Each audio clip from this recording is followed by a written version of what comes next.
दैत्य गुरु शुक्राचार्य का देवगुरु बृहस्पति के साथ महायोग बनने वाला है।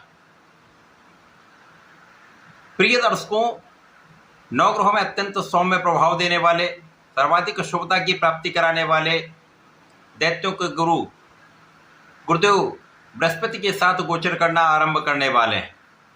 14 मई को शुक्राचार्य राशि परिवर्तन करेंगे तथा इनका परिवर्तन मिथुन राशि में होगा, जहाँ पर पहले से ही गुरुदेव बृहस्पति का गोचर चल रहा है।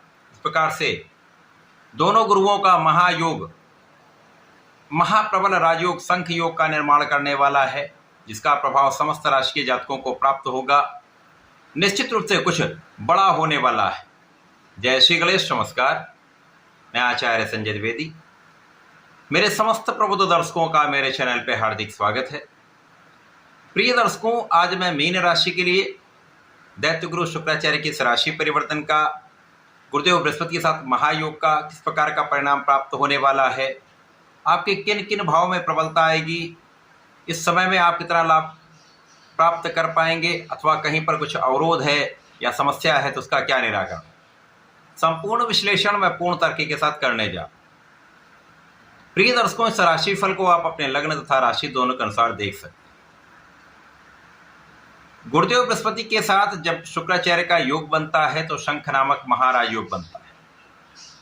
प्रिय दर्शकों, ये राजयोग आपको ज्ञान भी देगा, आपको धैर्य भी देगा, आपको योग्य बनाने वाला होगा, आपको धन भी प्राप्त कराएगा, आपको सुख सुविधाओं का लाभ प्रदान करेगा तथा इस भौतिक जगत के समस्त सुखों को प्राप्ति का योग बनाने वाला ये समय है। क्योंकि गुरुदेव का जो कार्यकत्व है वो पहले से कई गुना बढ़ जाएगा। शुक्राचार्य के आने के पश्चात गुरु का जो प्रभाव है कई गुना बढ़ने वाला है। इसी प्रकार से शुक्राचार्य का प्रभाव गुरु के प्रभाव के कारण अति प्रबल हो जाएगा। तो निश्चित रूप से ये समय अत्यंत विशेष होने वाला है। अब मीन राशि तो गुरुदेव बृहस्पति की ही राशि है। यहाँ पर शुक्राचार्य आपके पराक्रमेश तथा अष्टमेश होकर चतुर्थ भाव में गोचर करेंगे। अब चतुर्थ भाव जो सुख सुविधाओं का ही भाव है, ऐश्वर्य वैभव, भूमि भवन वाहन का भाव है, ये माता का भाव है, ये जनता का भाव है। अत्यंत प्रबल स्थिति यहाँ पर बनने वाली है। क्योंकि यहाँ पर पहले अकेले गुरुदेव बृहस्पति का गोचर चल रहा था। गुरुदेव बृहस्पति यहाँ पर चतुर्थ भाव में अकेले जब गोचर कर रहे हैं तो यहाँ पर स्थान हानि का नियम भी लगता है, तो उतना अच्छा प्रभाव आपको प्राप्त नहीं हो पा रहा था। इसी प्रकार से यहाँ पर केंद्राधिपति दोष भी लगा हुआ है, जिसके कारण गुरुदेव अपना संपूर्ण प्रभाव श्रेष्ठतम रूप में प्रदान नहीं कर पा रहे। यद्यपि इनकी दृष्टियों का श्रेष्ठ प्रभाव प्राप्त हो रहा है, परंतु शुक्राचार्य के आने के पश्चात गुरुदेव का स्थान हानि का प्रभाव समाप्त होगा तथा दोष जब समाप्त होने लगते हैं तो उन ग्रहों का प्रभाव संपूर्ण रूप से उस भाव को प्रबल कर देता है। तो इस समय में आपका कार्यक्षेत्र अत्यंत विशेष हो जाएगा। कार्यक्षेत्र में आपको नाम की प्राप्ति होगी, आपको पद की प्राप्ति होगी, आपको मन के अनुसार स्थान की प्राप्ति का योग बन रहा है। आपके जीवन में अचानक कुछ ऐसा परिवर्तन होगा, आपके कार्यक्षेत्र में अचानक इतना परिवर्तन होगा जो अत्यंत सकारात्मक प्रभाव देने वाला होगा, आपको बहुत आगे बढ़ाने वाला होगा, जिसका लंबे समय तक आप लाभ उठाने वाले हैं। इस समय में आपके कार्यक्षेत्र में आपका ज्ञान, आपकी बुद्धि का बल, आपका धैर्य, आपके निर्णय लेने की क्षमता श्रेष्ठ प्रभाव देने वाला है, जिससे सफलता के अवसर बढ़ जाएंगे। और जब आप अपने क्षेत्र में सफल होते हैं तो निश्चित रूप से वहां पर अच्छे धन का लाभ आपको प्राप्त होता है। यहां पर कार्यक्षेत्र में किसी बड़े अधिकारी का, शासन प्रशासन का, सरकारी तंत्र का पूर्ण सहयोग प्राप्त होने लगता है।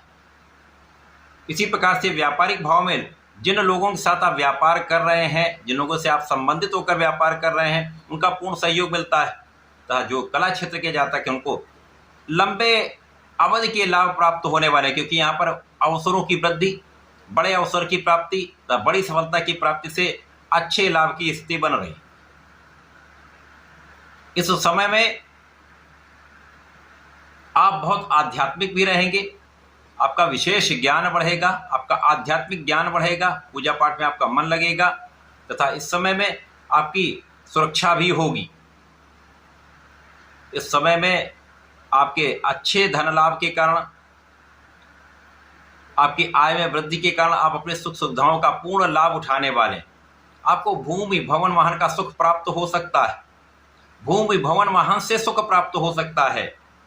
इसी प्रकार से समय में जनता से संबंधित यदि कार्यों में हैं, राजनीति में हैं, शासन प्रशासन में हैं, तो निश्चित रूप से आपके कार्य क्षेत्र में प्रगति होगी, कार्य क्षेत्र का विस्तार होगा तथा आपके अधिकार क्षेत्र का भी विस्तार यहाँ पर निश्चित है। लोगों के बीच में आपका एक अच्छा इंप्रेशन रहने वाला है, आपका जो व्यक्तित्व है उसका प्रभाव लोगों पर पड़ने वाला है, जिसके कारण इस समय में आप संपूर्ण लाभ उठाने वाले। माता को सुख प्राप्त होगा, माता पिता का आशीर्वाद निश्चित रूप से प्राप्त होता है, जनता का सहयोग प्राप्त होता है। व्यापारियों में व्यापारी गण का जिन लोगों से संबंधित होकर कार्य है उनका पूर्ण सहयोग प्राप्त होता है, सहकर्मियों का साथ प्राप्त होता है। तो पूर्ण रूप से ये अत्यंत प्रबल अवस्था का निर्माण करने वाला है। अब ऐश्वर्य वैभव सुख संपदा देने वाले उनके कारक शुक्राचार्य जब इस भाव में होंगे, उसकी प्रबलता कई गुना बढ़ जाए, तो आप समस्त सुखों का लाभ लेने वाले। तो घर, वाहन, भूमि इनका क्रय भी कर सकते हैं, इनका उपभोग भी आप अच्छी मात्रा में इनके सुखों का उपभोग करने वाले। इस समय में आप पराक्रमी भी रहेंगे, आप अपने परिश्रम का सही उपयोग कर पाएंगे।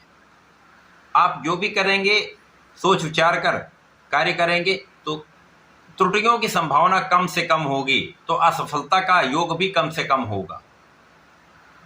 भाई बहनों का सहयोग प्राप्त होगा, अच्छे मित्रों का साथ प्राप्त होता है।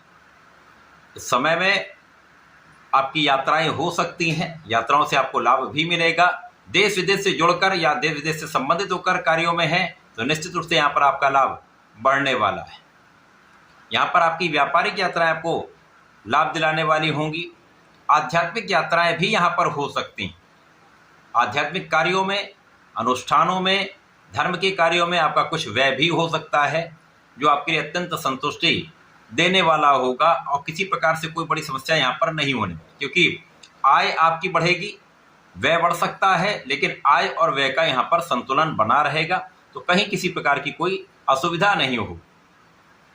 तो ये एक अच्छा परिवर्तन है, आपके मान सम्मान में वृद्धि करने वाला है, आपके सुखों को बढ़ाने वाला है। इस समय का सदुपयोग करने के लिए आपको नियमित रूप से भगवान श्री हरि की आराधना करनी चाहिए। ओम नमो भगवते वासुदेवाय का जप करना चाहिए। यदि हो सके तो प्रत्येक गुरुवार को भगवान भोलेनाथ पर जलार्चन करें, पंचामृत से अभिषेक करें, सफ़ेद चंदन का अर्पण करें, सफ़ेद मिष्ठान का अर्पण करें। यदि हो सके तो गुलाब की सुगंधि का अर्पण करें, तो विशेष रूप से इस समय का आप लाभ उठा पाएं। ऐसा करके इसका लाभ लें। धन्यवाद, नमस्कार।